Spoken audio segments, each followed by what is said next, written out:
বাংলাদেশের সাবেক প্রধানমন্ত্রী শেখ হাসিনা রয়টার্সকে সাক্ষাৎকার দিয়ে তিনি ডিসেম্বরের মধ্যে দেশে ফিরে আদালতে আত্মসমর্পণ করতে চান এবং তিনি তার আরও নির্বাসিত নেতাদের নিয়ে আদালতে আত্মসমর্পণ করবেন এমন একটা ঘোষণা দেওয়ার পর থেকেই সরকারের বিভিন্ন পর্যায় থেকে নানা রকম প্রতিক্রিয়া হাজির করা হচ্ছে এবং সেসব প্রতিক্রিয়ায় কেউ বলছেন শেখ হাসিনা ফিরলে তাকে ইনসাফ দেওয়া হবে, কেউ বলছেন তার আদালতে নিজে নিজে ফিরে আত্মসমর্পণের কোনো সুযোগই নাই, কেউ বা বলছেন প্রত্যাবর্তন নয়, এখন ভারত সরকারের প্রত্যর্পণই শেখ হাসিনার দেশে ফেরার একমাত্র উপায়। শেখ হাসিনার দেশে ফেরাটা কি সত্যিই একটা আইনি বিষয় যেমনটা সরকারের বিভিন্ন তরফে বলার চেষ্টা হচ্ছে, নাকি শেষ পর্যন্ত সেটা একটা রাজনৈতিক সিদ্ধান্ত, যে সিদ্ধান্ত নিয়ে শেখ হাসিনা বলছেন মৃত্যুদণ্ডের রায় মাথায় নিয়ে তিনি দেশে ফিরতে প্রস্তুত? এসব নিয়ে আলোচনায় আমার সঙ্গে উপস্থিত হয়েছেন, আমার সঙ্গে যুক্ত হয়েছেন বাংলাদেশের সিনিয়র আইনজীবী, সিনিয়র অ্যাডভোকেট মনজিল মোরশেদ। মনজিল মোরশেদ, আপনাকে স্বাগত জানাই। অ্যাডভোকেট মনজিল মোরশেদ, মানে এই যে সরকারের বিভিন্ন জন বিভিন্ন রকম আইনের কথা বলছেন, ধরেন প্রধানমন্ত্রীর উপদেষ্টা ডাক্তার জাহিদুর রহমান বলছেন তিনি ফিরলে তিনি স্বাগত, তাকে ইনসাফ দেওয়া হবে। আন্তর্জাতিক অপরাধ ট্রাইব্যুনালের চিফ প্রসিকিউটর একরকম কথা বলছেন, আবার পররাষ্ট্র মন্ত্রণালয়ের তরফে প্রতিমন্ত্রী শামা ওবায়দ আরেক রকম কথা বলছেন, নানাজন নানা রকম বলছেন। শেষ পর্যন্ত বিষয়টা কি আইনি বিষয় এবং সরকারের দেওয়া আইনের যে ব্যাখ্যা সেটাকে কিভাবে দেখছেন? মানে হাসিনার ফেরার বিষয়টা নিয়ে সরকার এত আইন দেখাচ্ছে কেন? ধন্যবাদ আপনাকে। দেখুন, আপনার যখন কোনো বক্তব্য কোনো সুনির্দিষ্ট আইনের ব্যাখ্যা দিলে সেটা তাদের জন্য সুবিধা হয় না বা তাদের মনোপুত হয় না অন্য কারো, সেই ক্ষেত্রে বিভিন্ন ধরনের বক্তব্য আসাটাই কিন্তু খুব স্বাভাবিক। কারণ হলো আপনার যে বক্তব্যগুলো সরকারের পক্ষ থেকে প্রসিকিউটর, পররাষ্ট্র প্রতিমন্ত্রী, উপদেষ্টা সহ যা দিয়েছেন, তার মধ্যে আমার কাছে মনে হয়েছে ডক্টর জাহিদুর রহমান যে বক্তব্যটা দিয়েছেন সেটি হলো যথার্থ বক্তব্য। কারণ হলো যে আপনার শেখ হাসিনা যখন বলেছেন আসবেন, সেটি তো এর আগে তো সেখান থেকে আটার জন্য অনেক আকুতি মিনতি করা হয়েছে, চাপ দেওয়া হয়েছে এবং বিভিন্নভাবে ইন্ডিয়ার উপরে প্রেশারও দেওয়া হয়েছে, কিন্তু সেখানে কিন্তু বলা হয়েছিল যে এটা ওইভাবে হচ্ছে না। তারা যেটা বলছিলেন যে তাদেরকে বন্দি বিনিময় চুক্তি হিসাবে ফেরত দিতে হবে, সে ব্যাপারে কোনো অগ্রগতি হয় নাই। ইভেন কি ইন্টারপোলের রেড নোটিশও কিন্তু আছে, আপনি জানেন, সেটাও কিন্তু এই সরকার দিয়েছিল, কিন্তু সেটাও কিন্তু কার্যকরী হয়নি। এবং সবকিছু মিলিয়ে যখন কোনো কিছু হচ্ছিল না তখন সবাই ছেড়ে দিয়েছিলেন যে হয়তো শেখ হাসিনাকে আর আনা যাবে না। কিন্তু এখন এই সমস্ত পরিস্থিতি বদলে দিয়ে যখন শেখ হাসিনা নিজে বলছেন যে আমি ডিসেম্বরে আসতেছি, তখন তো এটা নিয়ে একটু টালমাটাল অবস্থা একটু হবেই। আপনি জানেন যে এই যে আপনারা মিডিয়া, বাংলাদেশের মিডিয়াও বলছি, আপনারা তো বাইরে আছেন, আপনারা যা খুশি তাই বলতে পারেন, বাংলাদেশের মিডিয়াকে এত থ্রেট দেওয়া হলো যে আওয়ামী লীগ, শেখ হাসিনা এগুলো নিষিদ্ধ, এগুলো আপনারা এত কিছু বলবেন না। কিন্তু আমি তো কয়েকদিন থেকে দেখি সরকারের ওই সমস্ত থ্রেট কেউ মানছে না, শুধু শেখ হাসিনা নিয়েই আলোচনা। অর্থাৎ একদম বিটিভি থেকে শুরু করে সব টিভিতে একই আলোচনা, অর্থাৎ সরকারের ওই থ্রেটও কেউ মানছে না। তার মানে এটি একটি বড় ঘটনা এবং একটি প্রাসঙ্গিকতা। কারণ আপনি জানেন যে এই কথাটা যে এসছে, উনি আসবেন বলেছেন, এটা অনেকেই ধরে নিচ্ছে উনি যেহেতু বলেছেন উনি আসবেন। কারণ এটা তো রাজনীতিবিদদের তো একটা খুবই স্বতঃসিদ্ধ কথা যে আপনি যখন বিভিন্ন ক্রাইসিসের কারণে দেশ থেকে চলে যেতে হয় এবং আপনাকে আবার সুযোগ সুবিধা মতো দেশে আসতে হয় রাজনীতির জন্য। আপনি জানেন এটা কিন্তু এক ঘটনা কেন, আজকে যে ইরানের যারা ক্ষমতায় আছেন সেই আপনার উনিও তো ইউরোপে ছিলেন দীর্ঘদিন, ইউরোপে থেকেই কিন্তু আন্দোলনটা করেছেন। যখন একটা গণ অভ্যুত্থান হয়েছে তখন কিন্তু উনি দেশে এসে এই অনেক বছর থেকে তারা ক্ষমতায় আছেন এবং চালাচ্ছেন। তো সেখানেও যখন 5ই আগস্টে একটি গণ অভ্যুত্থান হলো, সেই গণ অভ্যুত্থানের সময় তার জীবন রক্ষার জন্যই এখন এখানে অনেক ধরনের বক্তব্য আছে। আমি সর্বশেষ বিবিসির যে অনুসন্ধানী রিপোর্ট, এখন আমি ওইটির উপরে নির্ভর করবো। কারণ 6ই আগস্ট 7ই আগস্ট টেলিভিশনের বক্তব্য দিয়ে আমি বলেছি যে শেখ হাসিনা পালিয়ে গেছেন, কিন্তু এরপরে অন্যান্য দলের আওয়ামী লীগের পক্ষ থেকেও তাদের ওই বিপ্লব বড়ুয়ার যখন সাক্ষাৎকার ফার্স্ট আসলো কি হয়েছিল সেখানে তার বক্তব্য শুনেছি। কিন্তু সবকিছু বাদ দিয়ে আমি এখন বিবিসির অনুসন্ধানী রিপোর্টের উপরে বেস করব। সেখানে আমি দেখছি যে না, এখানে পালিয়ে যাওয়ার কোনো কথা নাই। বাংলাদেশ সেনাবাহিনীর একটি অংশ এবং সেটা প্রধান সেনাপতির নলেজই ছিল এবং সেখানে তার ওই সময় জীবন রক্ষার জন্যই তাকে সসম্মানে ইন্ডিয়াতে শেল্টারে রাখা হয়েছিল। এটি হলো বাস্তবতা। এবং সেই প্রেক্ষিতে এই রাখার পরে এরপরে এখানে ধরেন যারা ক্ষমতায় আসলেন তারা অনেক মামলা মোকদ্দমা করলেন এবং তাদের নির্ধারিত গোল অনুসারী তারা বলেও দিয়েছিলেন যে এতদিনের মধ্যে বিচার হয়ে যাবে এবং বিচার না হলে নির্বাচন হবে না। সবকিছু মিলে তাদের আলটিমেটলি গোল সাকসেস হলো, একতরফা ভাবে একটা ফাঁসির আদেশ হয়ে গেল। যে ফাঁসির আদেশ নিয়ে অবশ্যই ইন্টারন্যাশনালি হিউম্যান রাইটস অর্গানাইজেশন থেকে জাতিসংঘ সবাই কিন্তু এটা প্রতিক্রিয়া জানিয়েছেন এবং বাংলাদেশেও যারা আছেন, আমিও ব্যক্তিগতভাবে জানিয়েছি, সবাই বলেছেন, আইনজীবীরা অনেকে বলেছেন যে এটা কতদূর গ্রহণযোগ্য হবে ভবিষ্যতে এপিলে গিয়ে। তো এই যখন অবস্থা, যখন শেখ হাসিনা বলছেন যে আসবেন, তখন স্বাভাবিকভাবে শেখ হাসিনা যদি এখন আসেন তাহলে সেই আসার ক্ষেত্রে সরকার যে খুব স্বাভাবিক প্রক্রিয়ায় শান্তভাবে রাষ্ট্র পরিচালনা করছেন, এটা কি আর ওই অবস্থা কি থাকবে? ওটি তো থাকবে না। কাজে স্বাভাবিকভাবে কিন্তু সরকার একটু লড়ে চড়ে বসবেই। শুধু সরকার না, আপনি দেখেছেন সরকারের যারা সমর্থক, কিন্তু শেখ হাসিনা তো বলেন নাই যে উনি দেশে ফিরে বিরাট আন্দোলনের ঘোষণা দেবেন। উনি বলেছেন উনি আদালতে আত্মসমর্পণ করবেন। এটা একটা প্রশ্ন। হ্যাঁ, কোনো কিছু বলতে হবে না। আরেকটা হচ্ছে আপনি আপিলের কথা বললেন, কিন্তু শেখ হাসিনা আপিলের সুযোগ পাবেন কিনা, মানে জাহিদুর রহমান যখন প্রথম ইনসাফের কথা বলেছিলেন তখন মনে করে দেখেন উনি বললেন যে উনি আসলে উনি আবার সাক্ষ্য দেওয়ার সুযোগ পাবেন, পুনর্বিচার হবে, এরকম একটা কথা তার মানে ভাষ্যে মানে বোঝা গেল। তিনি বললেন তখন যদি আদালত তাকে নির্দোষ বলে তাহলে তিনি নির্দোষ হবেন, না হলে তার মৃত্যুদণ্ড কার্যকর হবে। মানে তিনি সরাসরি আপিলের সম্ভাবনার কথা বলেছেন। কিন্তু এখন এখন তো অনেকে বলছেন যে তার তো আপিলের সময় চলে গেছে। জুলাইয়ের যারা বিজয়ী পক্ষ নাহিদ ইসলামরা তারা তো রাজপথে বলছেন, জনসভায় বলছেন যে শেখ হাসিনাকে আপিলের সুযোগ দেওয়া চলবে না। তো আপিলের সুযোগটা কি তিনি পাবেন কিনা সেটাও তো আসলে আদালতের সিদ্ধান্তের উপর বোধহয় মানে নির্ভর করে। পাবেনই, সেটা কি বলা যায়? না, এখানে আপনাদের সকল মিডিয়ার একটা ব্যর্থতা আছে। সেই ব্যর্থতাটা হলো, আপনি যখন আইনি প্রক্রিয়ার কথা জানতে চাইবেন যথার্থ জায়গায় সেটা জিজ্ঞেস করতে হবে। আপনি যদি যিনি তাকে শেখ হাসিনাকে ফাঁসি দিতে চান তার কাছে যদি আপনি জিজ্ঞেস করেন, সেখানে আইনি জবাবটা সঠিকভাবে পাওয়া যায় না। এটা আপনি দেখেছেন যুদ্ধ অপরাধীর মামলায় আমাদের তৎকালীন অ্যাটর্নি জেনারেল রায় হওয়ার পরেই বলতেন, রিভিউ শেষ হওয়ার পরে, এটা ন্যায় বিচার হয়েছে।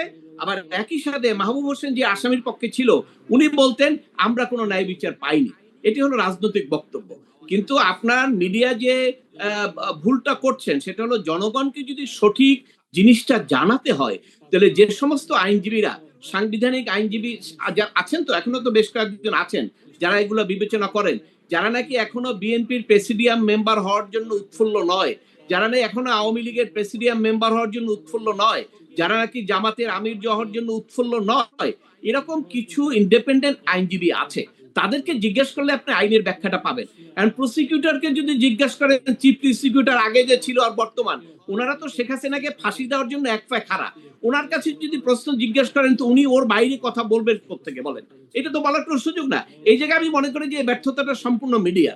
আপনি আমাকে জিজ্ঞেস করছেন, আমি ব্যাখ্যাটা দেই, সেটি আপনি কম্পেয়ার করে নিয়েন, যত ইন্ডিপেন্ডেন্ট আইনজীবী আছে সমস্ত দুনিয়া ভরে সবার সঙ্গে জিজ্ঞেস করে নিয়েন, আমার আলোচনায় আমার বক্তব্যের কোনো ব্যত্যয় পাবেন কিনা। হ্যাঁ, আপনি নাহিদ ইসলামকে জিজ্ঞেস করে আমার বক্তব্যের কোনো সমর্থন পাবেন না।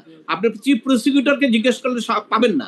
আপনি জিজ্ঞেস করেন ইন্ডিপেন্ডেন্ট যারা আইনজীবী আছে তাদের জিজ্ঞেস করেন। প্রথমত হলো, বিচারটা কোনো রাজনৈতিক দল করে না, বিচারটা করে আদালত। যেটা ডাক্তার জাহিদুর রহমান বলছেন, ওই ওনার উপর বক্তব্যটিরও আমি বেশি ভরসা করছি।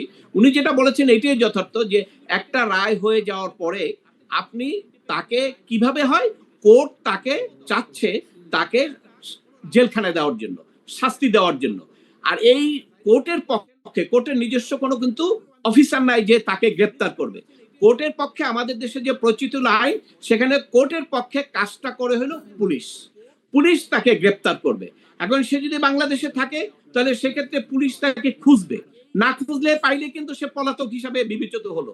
আর এটা কিন্তু কোর্টের পক্ষেরই কাজ। অনেক সময় দেখবেন যে আসামি তখন সরাসরি থানায় গিয়ে সারেন্ডার করে, আবার কোনো সময় আসামি কোর্টে গিয়ে সারেন্ডার করে যদি সুযোগ পায়। দুই জায়গায় সারেন্ডার করা যায়, কিন্তু পুলিশের কাছে সারেন্ডার করলেও ওই সারেন্ডারটা আলটিমেটলি কোর্টে চলে যাবে যদি সাজা থাকে। কারণ হলো যে আর যদি সাজা না থাকে তাহলে 24 ঘন্টার মধ্যে আদালতে চলে যাবে। এখন ক্লিয়ার। এখানে আপনাকে আত্মসমর্পণ করতে হবে, আইদার পুলিশ অথবা কোর্ট। আপনি যদি সরাসরি কোর্টে যেতে পারেন, ভেরি গুড। এখন শেখ হাসিনার ব্যাপারে একটা অবস্ট্রাকশন আছে, ওনাকে সবাই চিনে, উনি যদি ঢাকা এয়ারপোর্টেও আসে তাহলে সেক্ষেত্রে পুলিশ তো আগে থেকেই তাকে ইনফর্ম করে রাখবে, তো উনি তো সরাসরি কোর্টে যেতে পারবেন না, ওটা আবার অন্য পদ্ধতি আমি আলাপ করছি। তাহলে সেক্ষেত্রে পুলিশ তাকে গ্রেপ্তার করতে হবে। আর উনি কিন্তু আসলেন, পুলিশ কিন্তু ওনাকে ইন্ডিয়া থেকে ধরে আনে নাই, যেমন রেড নোটিশের মাধ্যমে যদি ধরে আসতো তাহলে গ্রেপ্তার। উনি কিন্তু আসলেন সারেন্ডার করার জন্য, সারেন্ডারটা উদ্দেশ্য নিয়ে আসলেন ট্রাইব্যুনালে করবেন, কিন্তু উনি কিন্তু গ্রেপ্তার হয়ে গেলেন। ওই গ্রেপ্তারটাও কিন্তু একটা সারেন্ডার পুলিশের কাছে। উনি তো জেনেই আসলেন যে উনি পুলিশ ধরলেও তার কিছু করার নাই। আর উনি যদি এই কোর্টে যাওয়ার জন্য আদালতে আলাদা একটা রিট পিটিশন ফাইল করেন, এরকম অনেক ঘটনা বাংলাদেশে হয়েছে যে আমি আদালতে গিয়ে সারেন্ডার করব, অহরহ অনেক আদেশই পাওয়া যায়। যদি আদালত সেরকম আদেশ দেয় তাহলে উনি আদালতে গিয়ে সারেন্ডার করে বলতে পারবেন আমি আসছি, আপনি ফাঁসি দিয়েছেন, এ আপনার আদালতে আমি আত্মসমর্পণ করলাম। আদালত তার সাথে সাথে তাকে জেলখানায় পাঠিয়ে দেবে। তারপরে উনি তার আইনজীবীদের মাধ্যমে সার্টিফাইড কপি নিয়ে আপিলের প্রশ্ন আসবে। এটাও বিতর্ক আছে, আপনাকে বলে দেই, আপিলের বিতর্ক হবে। যারা বলছেন চিফ প্রসিকিউটর অন্যান্য যারা বলছেন আপিলের সুযোগ নাই, তারা তো আপিলের সুযোগ তো দরকার নাই, তাদের কাছে শেখ হাসিনাকে দেন না, তারা তো তাকে আপনার টুকরা টুকরো করে কেটে দিতে চাচ্ছেন, তাদের তো বিচারেরও দরকার নাই। তারা তো ওই দিন পেলে তাকে ওখানে পেলে কি করতো এটা তো তারা নিজেরাই বক্তব্য দিয়ে দিয়েছেন। কাজে ওইটার ব্যাপারে তো কোনো বক্তব্য নাই। আমরা ধরবো আদালতের বিষয়, আদালতের আপিলটা যারা ব্যাখ্যা দিচ্ছেন। আপনি জানেন যে সুপ্রিম কোর্টের সর্বোচ্চ বাংলাদেশের আইন কি? সংবিধান। সংবিধানের অধীনে সুপ্রিম কোর্ট স্থাপিত, সুপ্রিম কোর্টের অধীনে ট্রাইব্যুনাল স্থাপিত। ট্রাইব্যুনালের আইনে একটা ধারা বলা আছে, সেখানে আপনি আপিল করলে 30 দিনের মধ্যে করবেন, ঠিক আছে? এখন আপিলটা আপনি কোথায় করবেন? আপিল করা কিন্তু আর ট্রাইব্যুনাল না, আপিল হলো সুপ্রিম কোর্টের আপিল বিভাগে, আইনই আছে। সুপ্রিম কোর্টের আপিল বিভাগে আপিল কিভাবে ফাইল হয় এটি যদি আপনি না জানেন তাহলে তো আসলে আপনি এটা বলতে পারবেন না। কারণ আমরা তো দেখেছি বাংলাদেশের একজন স্বনামধন্য শিক্ষক, আইনের শিক্ষক যিনি উপদেষ্টা ছিলেন, তিনি আমাদের এই যে যখন বৃহস্পতিবার তৎকালীন প্রধান বিচারপতি আপনার একটা মিটিং ডেকেছিল আপনার সুপ্রিম কোর্টের বিচারকদের নিয়ে, সেইটার ব্যাপারে রাত 1টার সময় উনি দিলেন যেখানে রিট পিটিশন হবে, আওয়ামী লীগকে আবার ফিরিয়ে আনা হবে, প্রধানমন্ত্রী হিসেবে ঘোষণা করা হবে। অর্থাৎ একজন আইনের শিক্ষকের এই ধারণা নাই যে সুপ্রিম কোর্টের যে রেফারেন্স, সেই রেফারেন্সটাকে কি বলে আর কোর্ট কি, এইটাই নাই। কোর্ট ছাড়া কোথাও রিট পিটিশন হয় না। ওই রেফারেন্সটা তারা ডেকেছিলেন এই জন্য যে রোববারে কোর্ট বসবে কিনা, কেন এটা তো বিচারপতিদের ওই সময় তো টালমাটাল অবস্থা, তাদের মতামত লাগবে যে বসবে কিনা। তারা যদি বলতেন বসবো না, ওই সুযোগে কিন্তু তখন হাজার হাজার ছাত্ররা সুপ্রিম কোর্টে গিয়ে বিচারকদের জোর করে পদত্যাগ করালেন। এটা অভিজ্ঞতা বা জ্ঞানের অভাব থাকলে যেটা হয়। এই অ্যাপিলের ব্যাপারটা আমি বলবো, অনেকেই জানে না যে আপিল কিভাবে করতে হয়। আপিল করতে হয় সুপ্রিম কোর্টের আপিল বিভাগের একটা রুলস আছে, সেই রুলস অনুসারে, এর বাইরে কোনো ব্যতিক্রম নাই। আপনি অন্য কোনো আইন নিয়ে সুপ্রিম কোর্টে আপিল করতে পারবেন না। সুপ্রিম কোর্টের আপিল বিভাগের রুলসে কি বলা আছে, আপনি যখন আপিল করবেন এটা আর্টিকেল 103-তে কি কি ফর্মে করবেন সব বলা আছে। এরপরে বলা আছে যেমন যে আপিলের সময় 30 দিনের মধ্যে, সেটা আপনাকে 30 দিনের মধ্যে করতে হবে। অনেক সিভিলের আপিল 90 ডেজের মধ্যে, সেটাও 90 ডেজের মধ্যে করতে হবে। ওইখানে একটা বিধান আছে, যদি আপনি এর সময়ের মধ্যে না পারেন তাহলে আপনাকে একটা অ্যাপ্লিকেশন দিতে হবে, কন্ডেনেশন অ্যাপ্লিকেশন। আপনি দেরিতে কেন আসলেন, তখন ওই আপিলের সঙ্গে কন্ডেনেশন অ্যাপ্লিকেশনটা থাকে। আদালত তখন বিবেচনা করে যে আপনি যে দেরিতে আসলেন আপনার যুক্তি যেটা দিবেন সেটা গ্রহণযোগ্য কিনা। যদি গ্রহণযোগ্য হয় সাথে সাথে কন্ডন করে আপিলটাকে এডমিট করবে। আর আপিলটা যখন এডমিট হবে, এটা স্বতঃসিদ্ধ ব্যাপার, ফাঁসির আদেশ থাকলে সেই ফাঁসির আদেশ সাথে সাথে আসামি পক্ষের আবেদনের প্রেক্ষিতে স্থগিত হতে হবে। কারণ আপনি যদি আপিল করলেন পরের দিনে আপিলে ফাঁসি কার্যকরী হয়ে যায়, সেই আপিলের তো কোনো ভ্যালু নাই। আপনারা জানেন যুদ্ধ অপরাধীর ক্ষেত্রে রাত্র 9টার সময় জাস্টিস মাহমুদ হোসেন যখন ইয়েতে ছিলেন, সেখানে আপনার রাত্র 9টার সময় রিভিউতে অ্যাপিল স্টে করতে হয়েছিল। কারণ যদি স্টে না করে তো রাত্রি তো ফাঁসি কার্যকরী ফেলে তাহলে রিভিউর দাম কি থাকবে। অর্থাৎ অ্যাপিলটা ওখানে নর্মালি স্টে হয়ে যাবে। এখন কন্ডেনেশনের যুক্তি আছে কিনা এটা একটা বড় প্রশ্ন। কেউ বলতে পারেন, দেখেন শেখ হাসিনা যেদিন চলে গিয়েছেন ওই দিন তার জীবনের নিরাপত্তা ছিল না, আর্মি স্বীকৃত, এবং পরবর্তীকালে অনেকেই যারা আন্দোলন করেছেন গণঅভ্যুত্থানের সঙ্গে জড়িত ছিলেন অনেকেই বলেছেন ওনাকে পেলে টুকরো টুকরো করে কাটা হতো। এই সমস্ত ঘটনাগুলো ছিল, এবং ওনার দেশের নিরাপত্তার বিষয়টা এখনো সন্দেহ আছে, উনি স্বাভাবিকভাবে চলতে কিন্তু পারবেন শেখ হাসিনার যুক্তি গ্রহণযোগ্য হবে কিনা সেটা তো বোধহয় আইনের মধ্যে, মানে আমি আশা করি আদালত অবমাননা হবে কিনা, কিন্তু শেখ হাসিনার যুক্তি গ্রহণযোগ্য হবে কিনা অ্যাডভোকেট মনজিল মোর্শেদ, সেটা তো অনেকটা রাজনৈতিক বিষয়। কারণ ধরেন যুদ্ধাপরাধের দায়ে মৃত্যুদণ্ডপ্রাপ্ত আসামি যিনি মৃত্যুদণ্ড কার্যকরের জন্য অপেক্ষা করছিলেন, তিনি জামায়াতে ইসলামীর এমপি হয়েছেন, জামায়াতে ইসলামীর শীর্ষ নেতাই তিনি ছিলেন। আজাদ আবুল কালাম, যাকে বাচ্চু রাজাকার হিসেবে লোকে চেনেন, তিনি সাজা স্থগিত করলেন, এখন তার আপিল গৃহীত হয়েছে কারণ পরিস্থিতি বদলে গেছে। শেখ হাসিনা আপিল গৃহীত হবে নাকি, যেমনটা বলা হচ্ছে সরকারের বিভিন্ন জনের তরফে যে ম্যানিলার রোপ নিয়ে তারা রেডি, তাকে সরাসরি গ্রেফতার হতে হবে, ফাঁসি কার্যকর হয়ে যাবে কিনা, এ ধরনের মন্তব্য। আপনার বক্তব্যের পুরো স্পিরিট আমি বুঝতে পেরেছি, আমি ওটা শেষ করলে আপনি বুঝতে পারতেন। আমরা তো সুপ্রিম কোর্টে এখনো প্র্যাকটিস করি, প্রধান বিচারপতির নেতৃত্বে একটা আপিলেট কোর্ট আছে। আমরা কোনো ইতিহাসে এটা পাই নাই যখন একটা মৃত্যুদণ্ড প্রাপ্ত আসামি সে কন্ডেনেশন অ্যাপ্লিকেশন নিয়ে যাবে আর তার কন্ডেনেশন অ্যাপ্লিকেশনটা রিজেক্ট হবে, এটা কোনো আইনের ধারায় পড়ে না এবং এটা হওয়ার কোনো সুযোগ নাই। এটা আপনাকে আমি লিখিত অন রেকর্ড বলতে পারি, এটা হওয়ার কোনো সুযোগ নাই। এখন প্রশ্ন আসবে যে যখন কন্ডেনেশনটা অ্যালাউ হয়ে যাবে, সেই কন্ডেনেশনের গ্রাউন্ডটা অ্যালাউ হবে কিনা। আপনি বলতে পারেন যে কোর্ট কি এটা শুনবে কিনা, এইটাও আমি মনে করি এটা না শোনার কোনো কারণ নাই। কারণ হলো একটাই কারণ, সেটা হলো দেরিতে কেন আসছে, সে তো দেশেই ছিল না, তার নিরাপত্তার সমস্যা ছিল। এবং এখনো দেশে এসে যখন বলবে আমি দেশের বাইরে ছিলাম, আমি 30 দিনের মধ্যে আপিল করতে পারি নাই, এই গ্রাউন্ডে এমন কোনো বিচারক নাই যে বলতে পারবেন যে এটা গ্রহণ করানো না। হ্যাঁ, এই অ্যাপ্লিকেশনটা যদি আপনি প্রসিকিউটরের সামনে করেন, নাহিদ ইসলামের সামনে করেন বা জামাতের আমিরের সামনে করেন, তাহলে ওখান থেকে ডিসিশন আসতে পারে যে না এটা রিজেক্টেড। কিন্তু আমি আইনজীবী হিসেবে মনে করি সুপ্রিম কোর্ট আমাদের এখনো আছে। সুপ্রিম কোর্ট রুলস অনুসারে এইরকম একটা অ্যাপ্লিকেশন করার পরে এখানে কন্ডোনেশন অ্যালাউ হবে এবং অ্যাপিল এডমিট হয়ে ফাঁসির আদেশ হয়ে স্থগিত হবে।